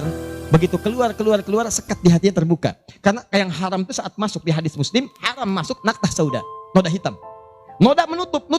Kalau masuk jadi daging dia, antum misal, niyadzubillah, bukan antum, ada orang lain konsumsi yang haram. Yang haram masuk ke dalam mulutnya, masuk ke tubuhnya, beredar dengan darah, jadi daging, masuk ke telinga. Quran surah 6 ayat ke-25. Wa fi adhanihim waqra, di telinganya ada sumbatan. Maka yang haram cepat kedengaran, yang halal susah. Masjid dekat, suaranya dekat, Allahu Akbar, susah. Tapi konser yang macam-macam, yang joget, yang ini, yang itu, nyampe tuh konser di Jakarta dari Semarang tembus ke sana. Wa ada absarihim ghishawa, masuk ke mata jadi penghalang, nutup. Quran surah kedua ayat ke-7. Gak kelihatan. Orang ke masjid itu bukan gak kelihatan, nampak, cuman gak ada dorongan. Akhi, ayo ke masjid. Ya, alhamdulillah, nanti. Padahal yang besar lewat, kecil lewat. Yang paling aneh tuh begini, kok bisa antum lewat depan masjid padahal bisa lewat jalan lain? Kenapa Allah antarkan sampai lewat depan masjid? Jadi kalau sudah Allah antarkan ke tempat-tempat yang baik, belum ingat Allah juga, antum mesti diantarkan kemana lagi? Tuh. Kok bisa antum lewat dengar adzan, padahal bisa antum lewat jalan lain gak kedengaran adzan? Kenapa kemudian yang dengar antum? Kok bisa lewat jalan itu kelihatan mata, padahal bisa ada jalan lain? Kok bisa ngelihat? Kalau Allah sudah berkehendak kebaikan, antum masih belum bisa membacanya, mesti ditanya. Itu pasti ada maksiat masuk. Caranya keluarkan. Kalau yang haram masuk, masukkan yang halal. Maka yang haram akan dihancurkan. Hancur. Kemudian muncul yang halalnya. Kalau halal sudah masuk, maka hati itu akan mudah untuk mendekat kepada Allah. Doakan. Demikian tetangga kita. Jangan dikira tetangga antum yang muslim saja. Mungkin kita ada non muslim samping kita. Mungkin ada yang Kristen, ada yang Hindu, yang Buddha. Dalam hubungan keduniaan indah. Silahkan berbagi. Apa antum gak pernah dengar hadis Nabi? Siapa yang masak makanan, baunya sampai ke tetangganya, maka bagilah dia walaupun cuma kuahnya. Tapi maksudnya bukan daging yang antum makan, kuahnya antum bagi. Bukan. Tidak. Maksud hadis itu walaupun cuma masak kuah, bagi juga supaya dia tidak negatif thinking, tidak salah paham. Antum gak ada ayam, adanya singkong, cuman dimasak bumbu opor. Bumbunya opor, tapi dagingnya singkong. Dimasak gak antum bagi, tetangga bilang, oh masak opor enak nih, padahal singkong. Dibagi walaupun cuma kuahnya. Tapi pertanyaan saya, apakah hadis itu mengatakan kalau tetangga anda muslim saja? Tidak. Never. Walaupun dia non muslim, masak. Bagikan sebelum dia menghirup baunya, ketuk pintunya. Begitu diketuk dia keluar. Ada apa Pak? Ini ada makanan walaupun sedikit, mudah-mudahan bisa bermanfaat. Bapak baik sekali, terima kasih. Bukan baik, Allah yang memerintahkan saya untuk berbagi. Dan saat itulah kalimat Allah mengalir di hati yang paling bening, menghunjam ke jiwanya. Masuk jadi hidayah. Masya Allah, besok-besok dia ketuk pintu kan, Assalamualaikum, udah bisa Assalamualaikum tuh. Sebelumnya tidak. Begitu dibuka sambil mengembalikan yang kemarin, ya panci yang kemarin dikembalikan. Pak, ini apakah Allah sudah memerintahkan berbagi lagi hari ini? Oh, lumayan. Nggak ada aturan kalau bukan non muslim jangan bagi. Nggak ada, indah dalam Islam itu. Jadi walaupun Anda kasih ke yang non muslim, pahala dituliskan. Jadi jangan pilih-pilih kalau urusan dunia. Anda masak, di samping Islam, sampingnya lagi Kristen, sampingnya lagi kemudian Muslim, non Muslim. Bagi yang muslimnya, yang non muslim tidak. Begitu dia ngelihat kelewatan dipanggil Anda, Pak, kayaknya enak makanannya ya. Memang enak Bu, cuman sayang ibu kafir. Oh, nggak begitu, nggak ada. Jadi bagi teman-teman, silahkan. Dan pahalanya ada, indah. Cuman di kita tuh, coba lihat aturan antum bang aja deh. Kita fikirnya kumpulin lagi bab tumbuhan. Sekarang kan lagi musim rambutan ya. Rambutan. Tuh, antum di pekarangan ada rambutan, tumbuh. Pohon rambutan, pekarangan antum. Cuman sayang buahnya ke tetangga antum. Terus ke sini. Maka dalam kaidah fikih disebutkan hakun mushtarak. Ini hak bersama antara antum dengan tetangga. Kenapa? Karena antum keluar rumah kelihatan cuman pohonnya, dia keluar rumah kelihatan buahnya. Dan yang paling menarik, dia udah lihat buah, daunnya jatuh ke bawah. Dan kadang buah jatuh ke sini, membuat dia kesulitan. Awas, jangan sampai dia cuma ketiban sampahnya saja, antum kedapatan buahnya. Naik ke pohon rambutan, nggak boleh. Apa yang harus antum lakukan? Datangi dia, ketuk rumahnya. Sampaikan, Pak, maaf saya cuma mau ngasih tahu, itu ada pohon rambutan. Iya, saya juga tahu, punya bapak kan? Bukan, itu memang pohon saya, cuma buahnya merambat ke tempat bapak. Terus, itu hak kita bersama. Bapak nggak usah minta, begitu inginkan ambil aja, silahkan dapatkan. Aturan dari mana itu? Ini Rasul saya yang mengajari, Nabi Muhammad SAW. Bapak keluar lihat buahnya, saya keluar cuma lihat pohonnya. Kalau bapak pengen ambil aja. Wah hebatnya Islam, terima kasih Pak. Insya Allah, udah insya Allah tuh. Nanti saya ambil, dah pergi tuh, ambilin. Dan kita senang lihat ya, begitu diambil pahala. Setiap satu buah 700 pahala. Setiap satu buah 700. Masya Allah, luar biasa. Dan dia kan gak paham fikih, belum masuk Islam. Besoknya ayam antum main ke tempat dia, ayam. Dia kira hukum ayam sama dengan rambutan. Nabinya umat Islam baik banget, kemarin ngirim rambutan, sekarang ayam. Pokoknya mungkin ayam itu akan menggendong antum ke surga ya. Infak tuh. Nah pertanyaan saya, antum punya agenda berapa untuk infak tuh? Coba lihat, kadang-kadang kan ada anak yatim samping. Gak usah terpikir banyak uang, pakaian, buka tuh pakaian antum, masuk ke kamar, buka. Begitu dibuka, berapa banyak koleksi pakaian antum? Cuma pesan satu aja. Mohon maaf ya, maaf sekali. Jangan sampai ada pakaian, walaupun sehelai itu, yang belum pernah dipakai ibadah. Usahakan setiap yang kita gunakan jadi saksi di akhirat bahwa dia pernah dipakai ibadah, karena semua akan bicara. Tuh lihat kaos, bagian dalam, celana, bagian luar, cek lagi semua. Dan kalau sudah itu antum pakai, ada yang lain gak kepake, bukan gak kepake. Boleh jadi itu dititipkan oleh Allah kepada antum untuk menjadi pahala antum dengan itu. Sebab mudah bagi Allah menitipkan pada yang lain. Kenapa dipilih antum supaya dapat bagian pahalanya? Jelas? Terakhir, amalan keempat, bagian pertama. Salah sendiri pengen sampai subuh. 4. Terakhir, bagian pertama. Majlis ilmu. Majlis ilmu. Masih ingat satu apa? Salat berjamaah di masjid. 2. Interaksi dengan Al-Quran. 3. Infak. 4. Majlis ilmu. Teman-teman, majlis ilmu itu keutamanya banyak. Saya beri gambaran ya, maaf sekali. 1. Majlis ilmu itu Kalau antum benar memilih majelis ilmunya, maka status yang diberikan oleh Allah pertama kali, begitu antum berangkat dari rumah sampai dengan ke majelisnya, statusnya akan naik dari manusia biasa menjadi mujahid fi sabilillah.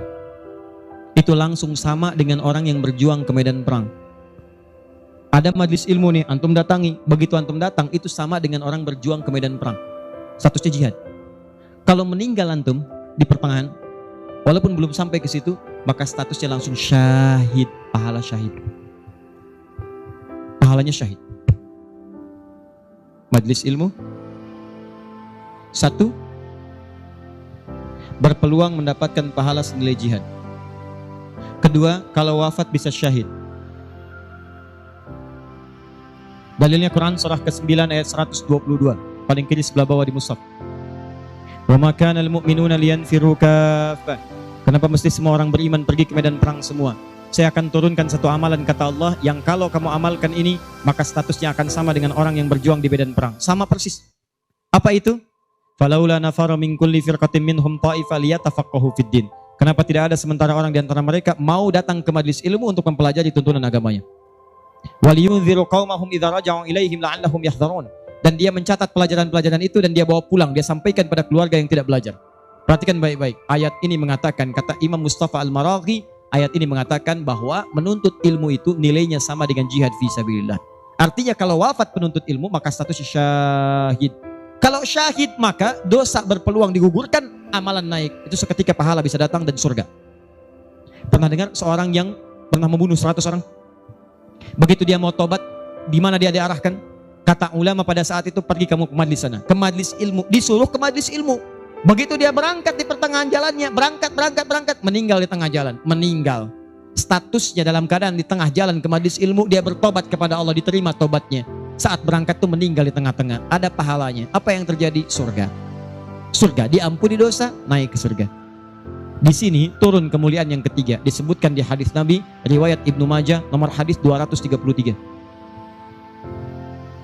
Ibnu Majah, nomor hadis 233. Rawinya sahabat Abu Darda. Man salaka tariqan yaltamisu fihi ilma, sahalallahu lahu tariqan ilal jannah. Siapa yang menyiapkan dirinya melangkah menuju majlis ilmu, maka setiap langkahnya akan langsung dituliskan oleh Allah yang meringankan nanti langkahnya ke surga. Di setiap langkah itu dihitung. Pahalanya bukan pahala biasa, ringan ke surga, ringan ke surga, ringan ke surga. Itu pahala syahid tadi. Ya, Qurannya ada di Quran surah keempat ayat 100, paling kiri sebelah bawah. An-Nisa ayat 100, Quran surah 4 ayat 100.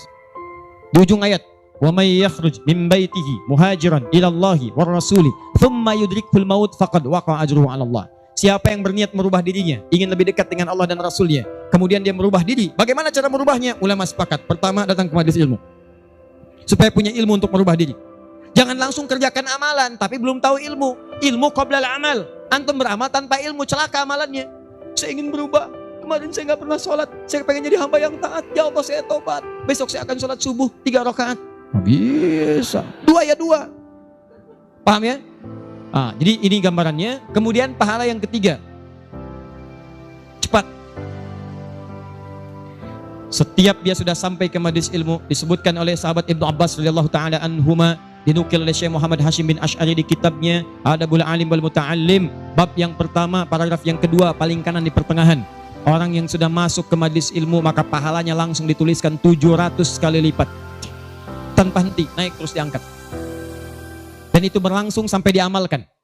Jadi kalau ada seorang hamba, cuman dia beramal tanpa ilmu. Dengan seorang hamba beramal dengan ilmu, beda pahalanya 700. Misal, antum masuk ke majelis ilmu nih, dapat 700.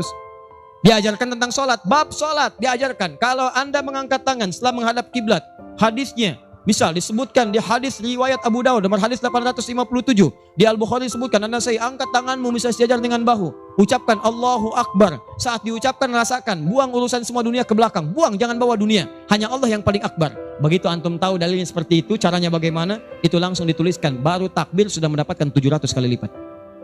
Tapi kalau antum cuma sholat saja, abid, sholat, gak paham bacaan, gak paham gerakan, dituliskan cuma 10. 700 kali lipat. Ma baina darajataini khamsumi'ati sanatin. Di antara satu kedua 500, dua ketiga 500, tiga keempat 500 tahun. Majelis ilmu. 4. Di hadis yang tadi, Di Ibnu Majah nomor hadis 233 dari sahabat Abu Darda, orang yang menuntut ilmu itu teman-teman sekalian langsung ya, wa innal malaikata la tadau ajnihataha ridwan li talibil ilmi, mendapatkan ridha malaikat, mendapatkan ridha malaikat. Jadi antum jangan dikira biasa nih, dari sejak berangkat sampai ke sini itu malaikat menaungi antum, membentangkan sayapnya. Cuma memang dibuat oleh Allah gaib, nggak kelihatan. Sebab kalau kelihatan nggak akan jadi datang ke sini antum. Baru keluar rumah malaikat udah begini. Siapa? Malaikat maut. Paham ya? Baik. Nah, dari semuanya ini puncaknya teman-teman sekalian, puncaknya derajat antum akan diangkat oleh Allah. Diangkat. Dua. Satu karena ilmunya, kedua karena imannya. Dalilnya Quran surah ke-58 ayat 11. Yarfa'illahu alladhina amanu minkum walladhina utul ilma darajat. Jadi saran saya dengar ini ada 46 majlis taklim berkumpul di sini. Ini anugerah. Tidak mudah mendapatkan itu. Tidak mudah. Di saran saya, setiap ada majlis ilmu, ayo datangi. Bagi waktu, masa dalam sepekan gak ada untuk akhirat. Dunia aja kejar dunia. Kenapa gak nyari akhirat? Gak banyak kok. Sabtu, kalau gak Sabtu Ahad, susun nih taklim siapa? Ustadz Fulan, Syekh Fulan, Habib Fulan. Cari di mana tempatnya. Tapi ukurannya 3 kata Al-Quran. Cuma 3 ini. Kalau gak ada yang 3, maka 5 kemuliaan ini tidak akan didapatkan. Apa yang 3 itu? 1, sifatnya majlis ilmu itu majlis yang memahamkan antum dalam urusan agama. Bukan menjauhkan anda dalam urusan agama. Dalilnya Quran surah ke-9 tadi ayat 122. Liyatafaqahu fiddin, membuat mereka paham tentang agama. Jadi kalau ada majlis yang hanya membuat tertawa, tidak ada isinya, bahkan menjauhkan antum dari Allah, ngolok-ngolok ayat Al-Quran, ngolok-ngolok hadis dan sebagainya, maka yang seperti itu bukan majlis yang dimaksudkan lewat ayat tadi. Jelas? Ya. 2.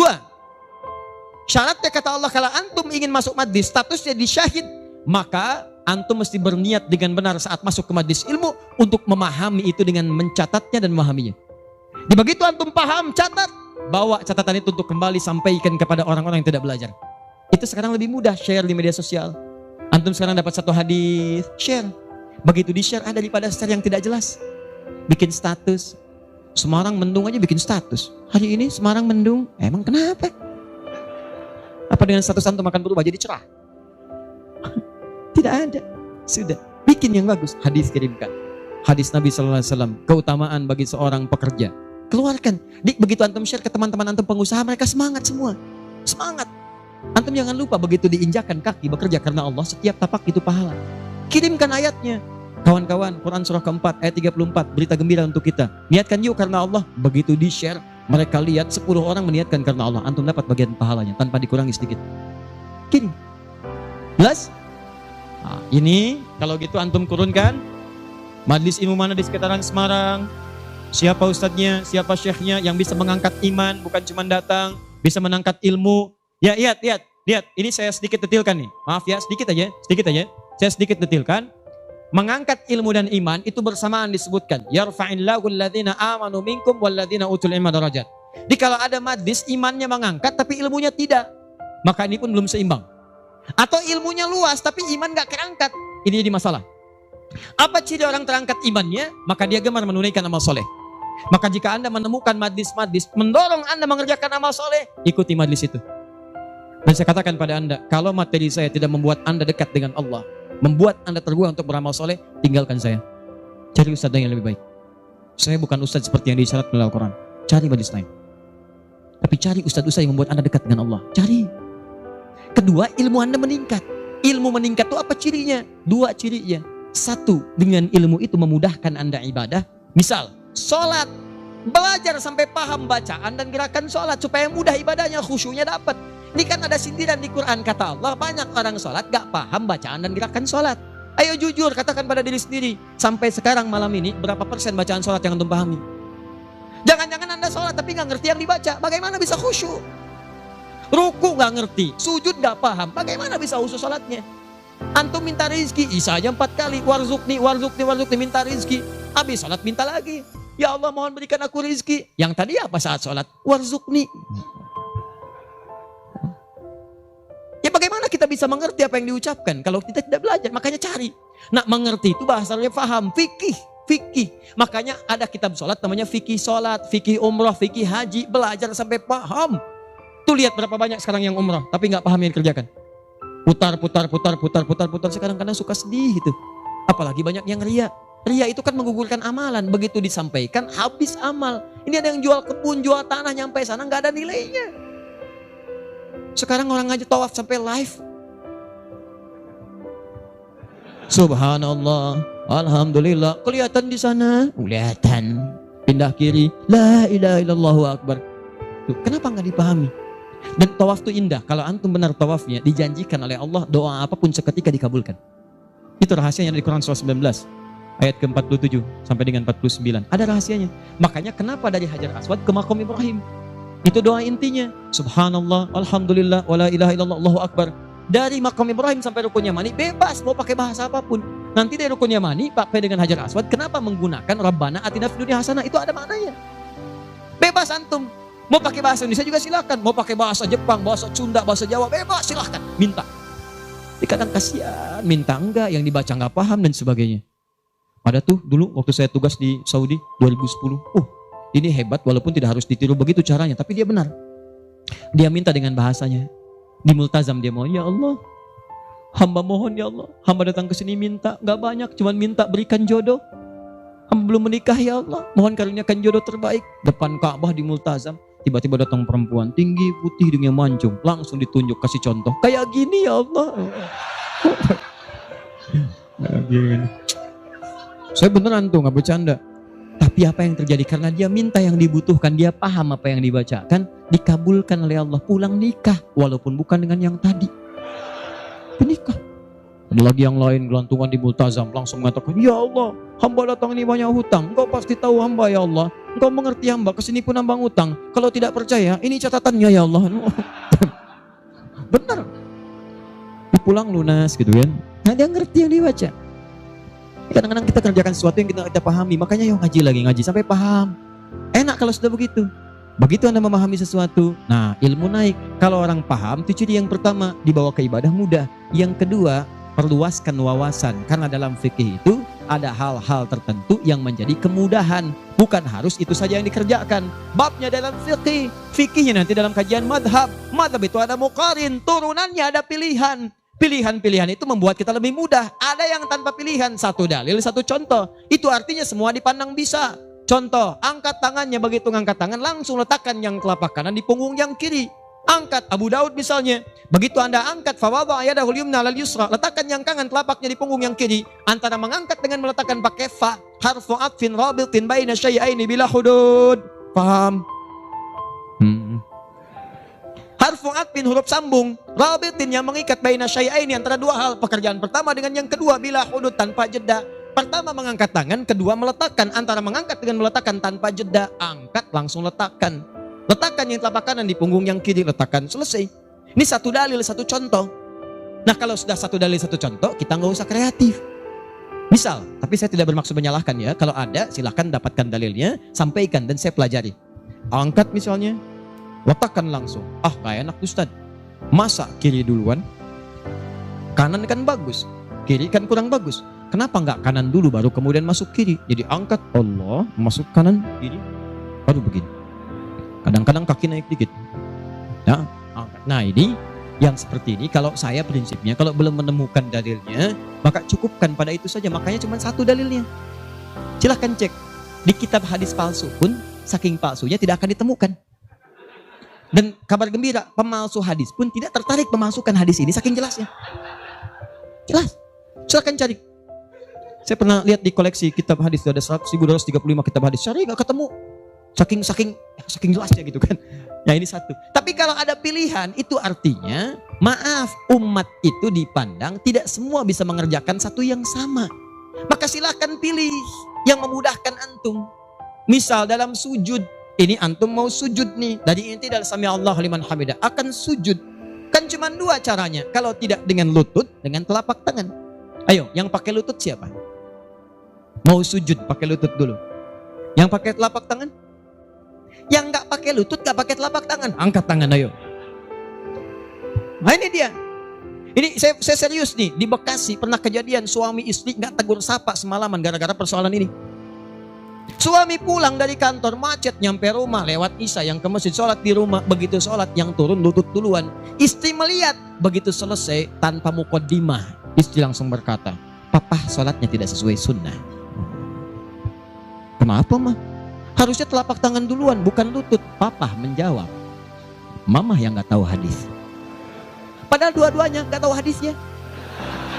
Satu ngaji di guru A, dua guru B. Besoknya datang. Begitu datang, saya cuma senyum, "Pak, Ibu tahu nggak? Itu kan ada di kitab yang sama. Di Sunan Abu Daud. Yang pakai lutut, nomor hadis 838. Paling kanan sebelah bawah. Riwayat dari sahabat Wa'il bin Hujur. Yang pakai telapak tangan, sebelah kiri paling atas. Nomor hadis 840 sampai 841. Riwayat sahabat Abu Hurairah." Oh, nggak pakai oh. Baca. Begitu dibaca, "Idza sajadta fala tasjud kama yabrukul ibil, falyadha rukbatai qabla yadai." Jika kamu ingin sujud jangan duduk seperti duduknya unta. Kalimatnya ibil, ya, unta masih umum. Maka letakkan lututmu sebelum telapak tanganmu. Maka yang kedua Abu Hurairah, hadisnya berbunyi kurang lebih bima makna idza sajadta fala tasjud kama yabrukul ba'ir, unta tunggangan yang sudah ada beban. Falyadha yadaika qabla rukbatai, maka letakkan telapak tanganmu sebelum lututmu. Bu, Pak, ini Wa'il lebih duluan masuk Islam dibandingkan dengan Abu Hurairah. Saat itu awal-awal Nabi masih kuat, kelihatan ikut perang Badar, perang Uhud, macam-macam. Begitu Nabi sujud, lutut duluan. Begitu nanti Abu Hurairah masuk Islam, itu 3 tahun sebelum Nabi wafat, 7 Hijriah. 3 tahun sebelum wafat, usianya kurang lebih 60 tahun. Beliau sudah punya persoalan. Saya mau tanya pada Bapak Ibu, kalau ada orang sudah sepuh, persoalan pertama dia apanya? Lututnya. Makanya diriwayatkan kadang beliau kemudian menggunakan tongkat, kadang bersandar kepada tiang-tiang. Karena lutut mulai bermasalah, maka yang dahulukan telapak tangannya. Sebetulnya ini kemudahan Pak, Bu. Maksudnya bukan masalah tua atau muda. Antum pun jangan salah simpulkan. Jadi kalau ada teman antum masih muda misalnya, tiba-tiba turun telapak tangan duluan, tua. Bukan. Bukan begitu cara memahaminya. Ya, bukan. Maksudnya apa? Ini kemudahan. Karena yang punya masalah di lutut bukan cuma orang tua. Antum atlet ada masalah, antum jalan lutut keseleo, gak bisa, gunakan telapak tangan. Antum pengen dengan lutut, gunakan boleh. Telapak tangan sah, lutut boleh. Yang salah itu yang kepala duluan. Belum apa-apa udah rame. Yang kunut, ini hadisnya. Yang tidak kunut, ini hadisnya. Tinggal pilih aja. Kunut tuh karena begini, ini riwayatnya begini. Yang tidak kunut begini pilihannya. Yang milih kunut siapa? Oh, Imam Syafi'i, Imam Malik. Yang tidak milih kunut siapa? Imam Abu Hanifah. Yang tengah-tengah ngambil lazilah siapa? Imam Ahmad bin Hanbal. Antum tinggal ikuti aja. Pilih mau yang mana. Yang salah yang tidak sholat subuh. Itu. Yang bismillah jahar ada dalilnya, dipilih oleh Imam Syafi'i. Yang sir silent ada, dipilih oleh Imam Ahmad. Yang tidak pakai bismillah ada, dipilih Abu Hanifah, termasuk Imam Malik. Yang rakaat pertamanya jahar, selanjutnya tidak ada, dipilih oleh Abu Hurairah, tercantum dalam Al-Bukhari. 70 hadis 4 kali cara ada, semua Nabi mengerjakan. Nabi mengerjakan semua, antum tinggal pilih. Karena nggak bisa mengerjakan semua-muanya. Nggak bisa Ustaz, saya orang Semarang, sunnah banget, bukan cuma sunnah. Besok subuh saya imamin 4 cara bismillah. Oh. Lebih soleh daripada Nabi. Bismillahirrahmanirrahim. Bismillahirrahmanirrahim. Tidak dibaca sama sekali. Oh iya. Itulah yang disebut dengan pilihan. Ma dhahaba ilaihi. Ma sesuatu dhahaba ilaihi yang condong untuk dipilih karena memudahkan. Disingkat jadi madhab. Madhab. Dari ma dhahaba ilaihi. Ada singkatan. Di Arab ada singkatan. La hawla wa la quwwata illa billah hawqala. Bahkan ayat Al-Quran itu ada ungkapan singkatannya. Bismillahirrahmanirrahim. Basmalah. Alhamdulillahi rabbil alamin. Alhamdulillah. Sudah 9:30. Saya kira teman-teman karena waktunya terus beranjak, saya cukupkan mungkin kita sama-sama tutup dengan mengucapkan hamdalah. Hamdalah. Tidak. Alhamdulillahi rabbil alamin. Enggak, itu contoh tadi, bukan belum selesai kita. Contoh. Masih sampai subuh, tenang. Nah, contoh, hamdalah alhamdulillahi rabbil alamin. Jelas? Inilah diantara amalan yang bisa menguat. Kalau sudah begitu ilmunya luas, wawasan luas, tidak akan ada pertikaian dan sebagainya. Yang ada dalilnya, itu yang kita pedomani. Yang tidak ada, kita pelajari. Kata Nabi, kamu tidak diutus untuk memaksa orang. Ingatkan, kalau mau ingat, alhamdulillah. Kalau tidak, jangan jadi musuh. Jangan sampai perbedaan antum menghambat antum untuk minum teh bersama. Begitu Ferguson. Akhir. Sepakat ya? Sepakat. Sudah bukan zamannya ribut sana sini. Sudah silahkan aja ya. Sepanjang ada dalilnya itu kita kerjakan. Yang penting ngaji dengan baik. Terakhir saya tutup betulan ini. Ya betulan. Terakhir, kita nggak ngerjain amalnya, tapi dapat transferan pahalanya. Kita tidak mengerjakan amalnya, tapi pahalanya dapat. Apa di antara amalan itu? Nah, ini yang kedua yang mau saya sampaikan. Ada 3 peluang amalan. Saya sampaikan dengan cepat. 1, share pengetahuan. Sharing, bagi. Itu yang diisyaratkan Quran surah ke-9 ayat 122 dengan Quran surah ke-58 ayat ke-11. Luaskan. Ya ayyuhalladzina amanu idza qila lakum tafassahu fil masajid, ya fil majalis fafsahu yafsahillahu lakum. Hai orang-orang beriman, jika dikatakan padamu luaskan majlis, luaskan. Maksud di situ luaskan ada 2. 1, luaskan tempat. Jadi kalau ada orang berdesak-desakan, antum masih ada space, jangan ditutup-tutup, buka, luaskan. Yang kedua maksudnya luaskan itu diperluas infonya. Sampaikan. Mungkin antum gak bisa datang, tapi ketika antum sampaikan infonya, Allah dari informasi antum ada 10 orang datang. Antum dapat pahala dari 10 orang itu tanpa dikurangi sedikit pun. Bagaimana Ustadz kalau kita nge-share aja tapi gak usah datang, semua nge-share gitu kan, dikosongnya. Tidak, itu prinsip pertama. Luaskan kebaikan. 2,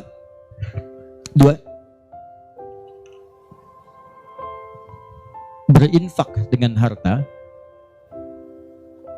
pada amalan berganda. Berinfak dengan harta pada amalan berganda. Maksudnya sedekah jariyah. Contoh, tadi kan saya contohkan 4 kan? 4 ya? Masih ingat tadi? Di antara 4 itu, bukankah ada interaksi dengan Al-Quran? Baca, menghafal ya? Nih, antum punya modal 50.000, pengen infak. Dengan uang itu, disarankan langsung lewat petunjuk Nabi, cari dengan 50.000 itu yang menghasilkan keuntungan terus berlipat. Walaupun antum gak mengerjakannya.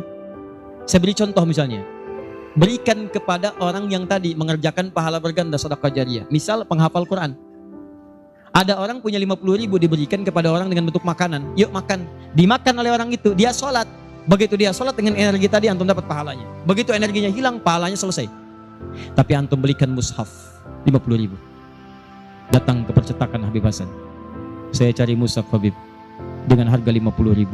Antum dapat 2, Masya Allah. Begitu dapat 2, antum datang ke tempat hafalan Quran, Masya Allah. Atau datang ke tempatnya Ibu Nyamin, ya, dari keturunannya Syekh Dahlan, ya Allah yarham, yang penemu qiraat itu. Begitu datang ke situ, berikan kepada anak-anak penghafal Quran. Atau ke tempat-tempat penghafal Quran, datang ke Yanbu, ke Kudus, berikan. Modal cuma 50.000, mushaf 2 diberikan kepada penghafal Quran. Tadi sudah saya katakan dari awal, hafal Quran itu penghafal nggak akan pernah menghafalkan dengan satu bacaan, dia akan mengulang-ulang. Anda bayangkan modalnya cuma 50.000 sama dengan tadi. Mushaf 2 jadi 2. Begitu dimukan dan dipegang oleh penghafal Quran, dibaca oleh dia, dihafalkan. Allahu Akbar. Berapa banyak bacaan dia bacakan dalam sehari? Baca. Transfer mengalir kepada antum. Semua yang dia bacakan, dia hafalkan, semua mengalir untuk antum. Modalnya cuma 50.000. Yang menarik, antum meninggal. Mushafnya masih ada, dibaca lagi ada yang lain, mengalir lagi, modal 50.000.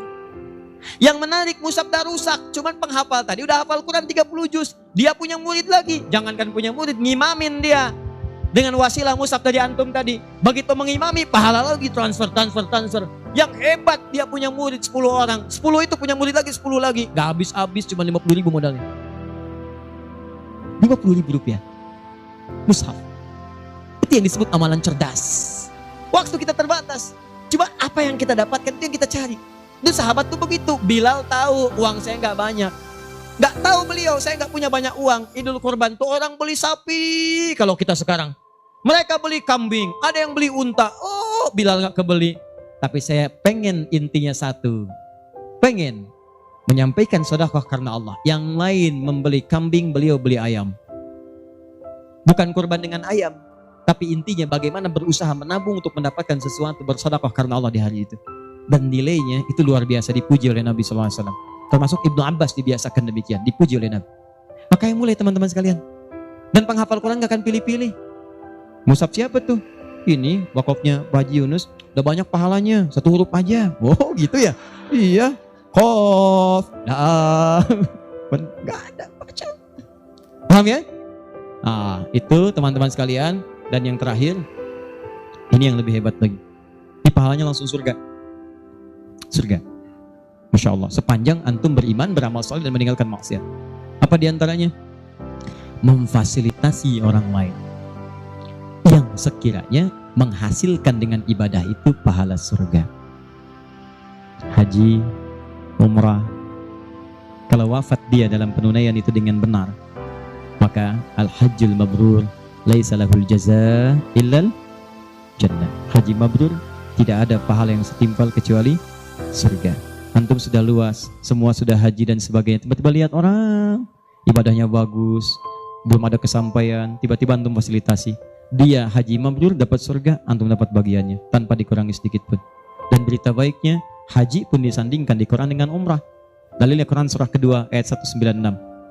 Wa atimmul hajja wal umrata lillah. Makanya kalau ada yang mau haji, mau umrah, saya sarankan tolong hilangkan semua hal, jauhkan yang bisa merusak amalan. Sayang. Ria tuh buang-buang, habis antum. Kasihan. Udah disiapkan surga, antum kemudian tukar lagi dengan keburukan. Ya, itu yang disayangkan. Udah jauhkan ria, sum'ah, macam-macam. Fokus antum tuh mau ibadah, fokus. Termasuk dari rumah. Tidak salah kalau antum ingin kumpulkan orang, ingin nyampaikan permohonan maaf, minta doa, itu nggak salah, cuma jaga sesuatu yang bisa merusak amalan. Ya, antum kumpulkan warga komplek untuk ngasih tahu, mohon maaf besok saya akan berangkat umrah. Mohon maafkan saya banyak dosa supaya saya tenang di sana beribadah. Dan tolong mohon doakan supaya kami diterima umrahnya. Ini umrah pertama kami. Mungkin juga yang pertama di komplek ini ya, warga belum pada umrah, Pak RT belum, RW belum. Insya Allah di sana kami doakan supaya bisa umrah. Habis tuh amalan. Jelas ya? Baik. 1. Angkat tangannya. Yang hafal 30 juz. Yang hafal 30 juz. 20 juz. 15 juz. Berapa juz? Wah, itu saya kenal itu. Ah, berapa juz? 26. Ah, boleh sini. Oh, wajahnya mirip Kamil. Sini sayang, sini. Ah, bismillah. Tanya. Namanya siapa? Hafid. Hafid. Baik, Hafid. Ayah masih ada? Masih. Ada ibu? Masih. Masih. Adik? Masih. Ada berapa? 1. 1. Ibu ada berapa?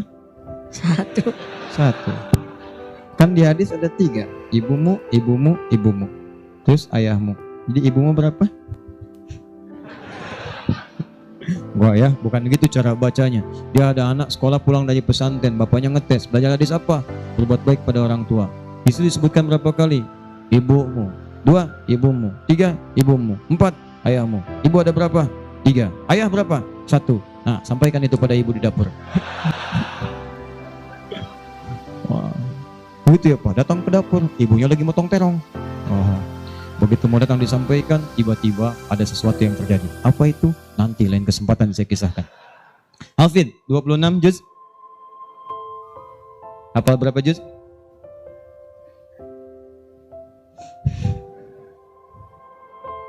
Berapa juz? 36 juz. 36 juz, wah luar biasa.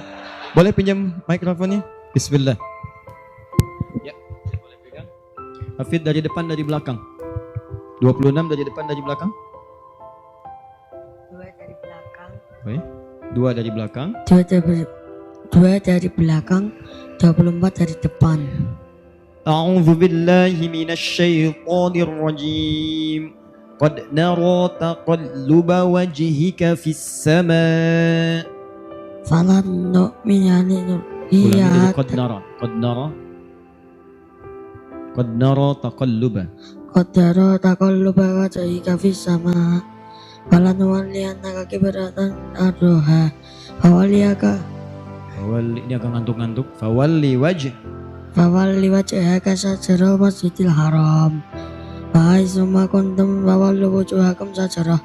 Wa innal ladina nalayak lamuna. Wa innal ladina.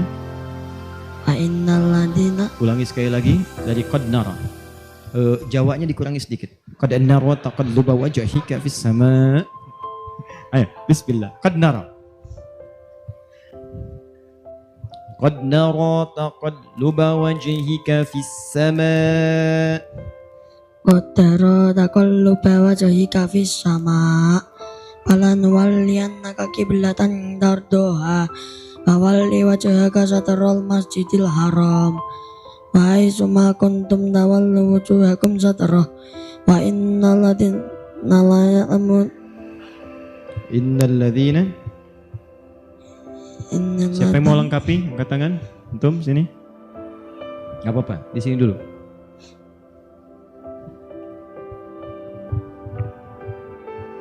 Tahan sini. Baik, bacakan. أعوذ بالله من الشيطان الرجيم قد نرى تقلب وجهك في السماء فلنولينك قبلة ترضاها فولي وجهك شطر المسجد الحرام Linya pendek, fawalli. Linya pendek, fawalli wajhaka. فولي وجهك Linya شطر pendek, fawalli wajhaka. فولي وجهك Linya pendek, fawalli wajhaka. فولي وجهك Linya pendek. فولي وجهك Kesempatan terakhir. Cepat. Fawalli wajhaka li wajhaka.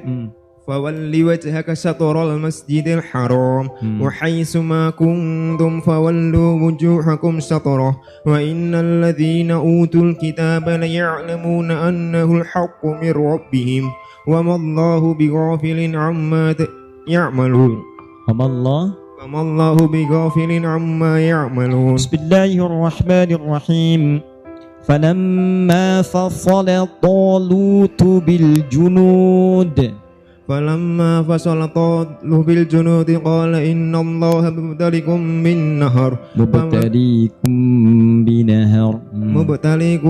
بالنهر فمن بنهر ulangi falamma fasala Talut. Kesempatan terakhir.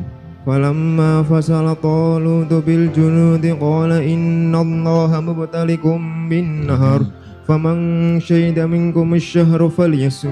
Bagus, terus lompat ke belakang lagi. Ke Al-Baqarah itu lompat, teman. Falamma Faman fasala syariba minhu falaysa minni. Siapa yang bisa menyempurnakan? Terakhir, antum di sini, tahan. Angkat tangan. Falamma fasala Talut bil junud. Boleh? Antum silakan. Terakhir.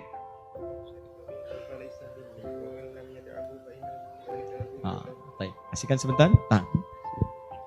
Bismillah. Fadlan. فلما فصل طالوت بالجنود قال إن الله مبتليكم بنهر فمن شرب منه فليس مني ومن لم يطعمه فإنه مني إلا من اغترف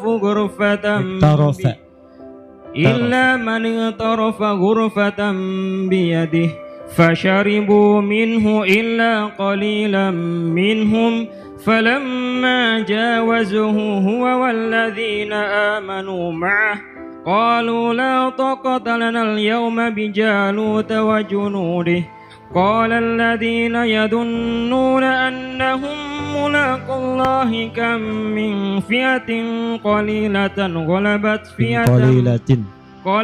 غلبت فئة كثيرة بإذن الله والله مع الصابرين. طيب. وقالوا لن تمسنا النار إلا أياما معدودة قل أتخذتم عند الله أهدا فلن يخلف الله أهده أم تقولون على الله ما لا تعلمون ذلك بأنهم قالوا لن تمسنا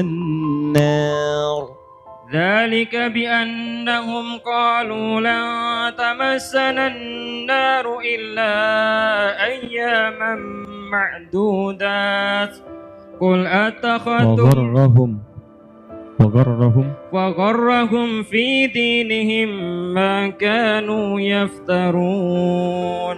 Antum hafal berapa juz? Dulu 30, sekarang juz 30. Dulunya sekarang lupa-lupa. Sekarang lupa-lupa. Kenapa lupa? 40 faktor banyak. Faktor banyak. Baik. Faktor banyak. Teruskan ya. Sampai 30 juz ya. Insya Allah. Sampai selesai ya. Insya Allah. Baik. Maju sini. Pemantum siapa? Dzulkarnain dari pondok, nama asli Sugeng Rianto. Sugeng Rianto. Baik. Nama panggilan Dzulkarnain. Dzulkarnain. Baik. Antum sudah punya keluarga? Sudah anak 2. Baik. Mau nggak berjanji kita buat perjanjian? Apa ya? Sudah pernah lihat Ka'bah? Sudah pernah lihat Ka'bah? Apa itu? Ka'bah. Ka'bah itu bentuknya kotak. Bagus. Iya ya. Terus kita kalau sholat ngadap ke sana. Ka'bah. Ka'bah. Ka'bah. Oh Ka'bah. Iya. Hmm. Ka'bah. Sudah pernah lihat? Iya. Iya. Di mana?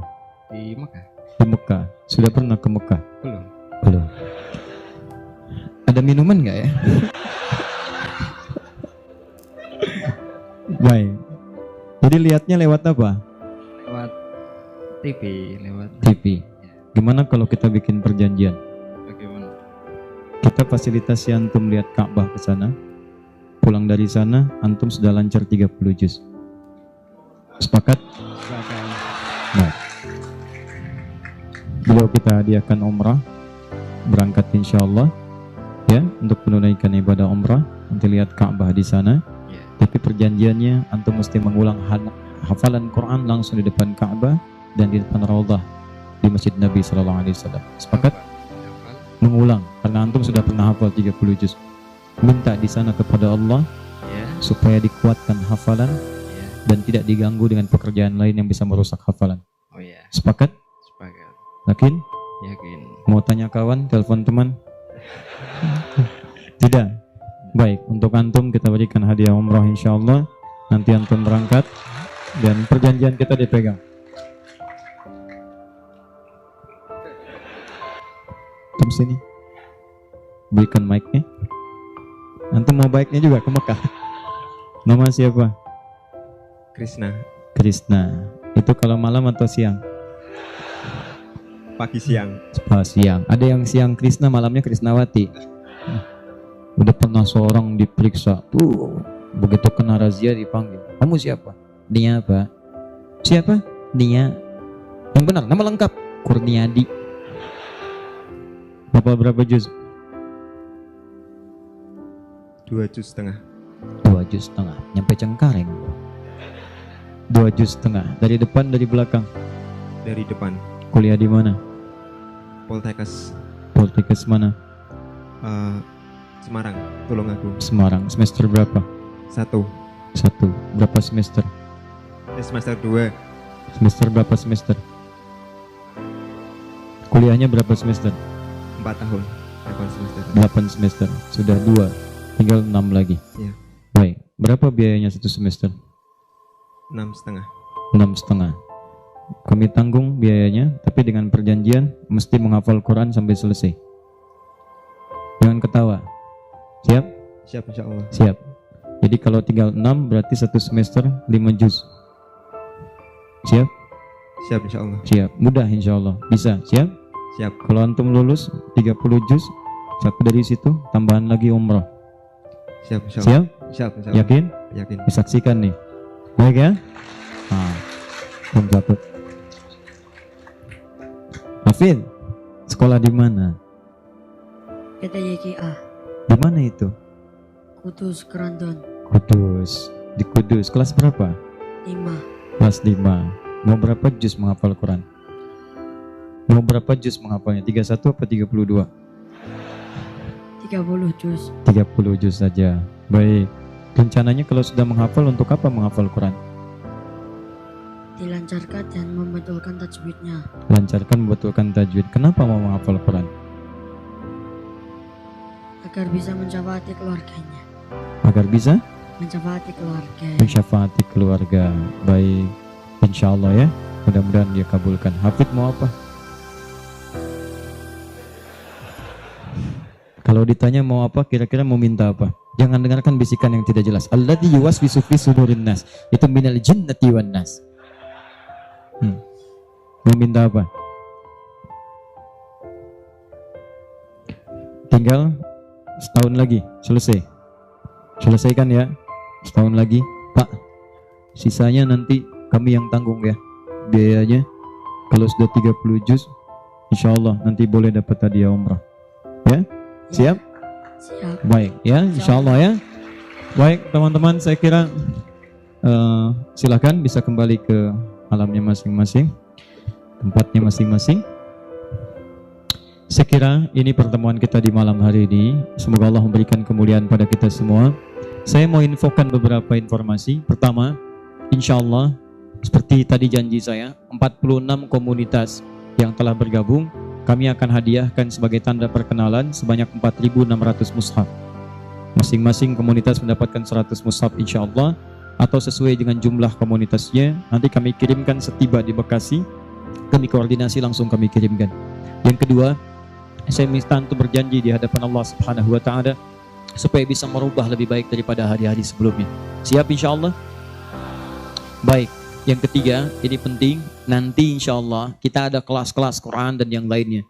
Untuk Kamis malam Jumat ini memang baru bertempat di Bekasi. Ada pembagian 10.000 gratis untuk buku sebagai pengantar mushaf. Nanti kalau sudah cetak mushafnya, kita akan datang ke beberapa kota untuk memberikan petunjuk menghafal Quran dengan cepat. Dan ini bukan hafalan biasa.